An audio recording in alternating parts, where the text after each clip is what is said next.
سفر میں تھے اللہ کے نبی، ہاں سفر میں تھے، آپ کے ساتھ سینکڑوں کی تعداد میں صحابہ تھے، پانی ختم ہو گیا، سینکڑوں کی تعداد ہے اور پانی نہیں ہے، کتنا بڑا مسئلہ ہے۔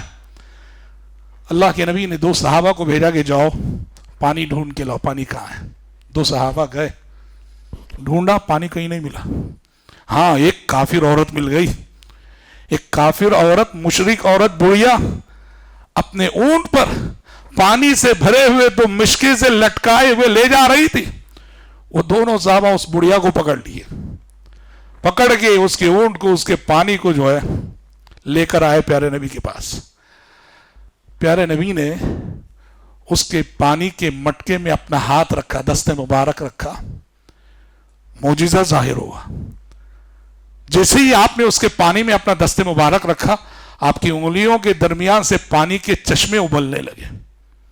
آپ نے صحابہ سے کہا جس کی جو ضرورت ہے جلدی پوری کر لیں، جس کو پینا تھا پی لیا، جس کو نہانا تھا نہا لیا، جس کو دھونا تھا دھو لیا، جس کو اسٹور کرنا تھا کر لیا، اور پانی ہے کہ چشموں کی صورت ابل رہا ہے۔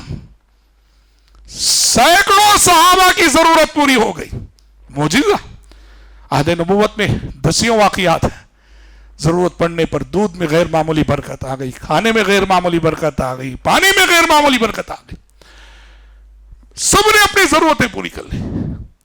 سب کی ضرورتیں پوری ہونے کے بعد پیارے نبی نے، اچھا راوی حدیث کہتے ہیں میں نے دیکھا سینکڑوں افراد کی ضرورتیں پوری ہوئی، اس بڑھیا کے پانی میں ایک قطرہ کمی نہ ہوئی، اس کا پانی جیسا کا ویسا باقی تھا۔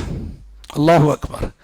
پیارے نبی نے صحابہ سے کہا لوگوں، بیچاری بڑھیا اپنے گھر جا رہی تھی، قبیلے جا رہی تھی، ہم نے اس کے پانی سے فائدہ اٹھا لیا ہے، چلو اس کو اس کی اجرت دے دو۔ کسی نے کھجور دے دیے، کسی نے ستو کا آٹا دے دیا، کسی نے کپڑے، جو چیز سفر میں اس صحابہ کو میسر تھی دے دی۔ بڑھیا خوش ہوئی، ایک تو پانی بھی سلامت اور مفت میں اتنی بھاری اجرت ملی، سب لے لیا، لے کے اپنے قبیلے گئی، اور جا کے اس نے اپنے قبیلے والوں سے کہا جئتکم من عند اسحر الناس، لوگوں ایک بہت بڑے جادوگر کے پاس سے ہو کے آ رہی ہوں۔ معجزے کو کیا سمجھا اس نے؟ جادو سمجھا۔ اچھا، اس واقعے میں جو اخلاقی پہلو جو میں آپ کے سامنے پیش کروں وہ کیا ہے؟ بخاری کی حدیث ہے یہ۔ حدیث کے راوی کہتے ہیں اس دن کے بعد پیارے نبی جب بھی کسی مہم پر صحابہ کو روانہ کرتے، کمانڈر کو بلاتے ادھر آؤ، اور کہتے سنیے گا، کہتے دیکھو وہ بوڑھی عورت جس کے پانی سے ہم نے فلاں دن فائدہ اٹھایا تھا، ہوشیار، اس کے گاؤں پر، اس کے قبیلے پر، اس کی بستی پہ حملہ نہ کرنا۔ اللہ اکبر۔ احسان احسان ہوتا ہے، احسان وہ کافر کا ہو احسان ہے، اس کا بدلہ دینا چاہیے۔ احسان وہ یہودی کا ہو احسان ہے، اس کا بدلہ دینا چاہے۔ احسان وہ کسی کرسچن کا کیوں نہ ہو، وہ احسان ہے، اس کا بدلہ دینا چاہیے۔ یہ اخلاق کا معیار ہے جس معیار پہ نبی نے صحابہ کی تربیت کی۔ کہا کہ اس کے پانی سے ہم نے فائدہ اٹھایا ہے، ہوشیار، حالانکہ اس کا بدلہ دے دیا گیا تھا، کھجوروں کی شکل میں، ستو کے آٹے کی دے دیا گیا، لیکن پھر بھی ضرورت پر اس کا کام آنا، یہ اتنا بڑا احسان سمجھا پیارے نبی نے۔ پانی کے احسان کا اتنا بھاری بدلہ دے رہے، کہا کہ ہوشیار، کبھی اس عورت کی بستی پہ حملہ نہ کرنا۔ اب اس بڑھیا نے دیکھا کہ مسلمان چاروں طرف حملے کر رہے ہیں، ادھر مسلمانوں کے حملے، ادھر دائیں بائیں آگے پیچھے، مسلمانوں کے حملوں سے کوئی بستی اور کوئی قبیلہ بچا ہے تو بس یہ قبیلہ۔ وہ سمجھ گئی کہ پانی کے احسان کا بدلہ دیا جا رہا۔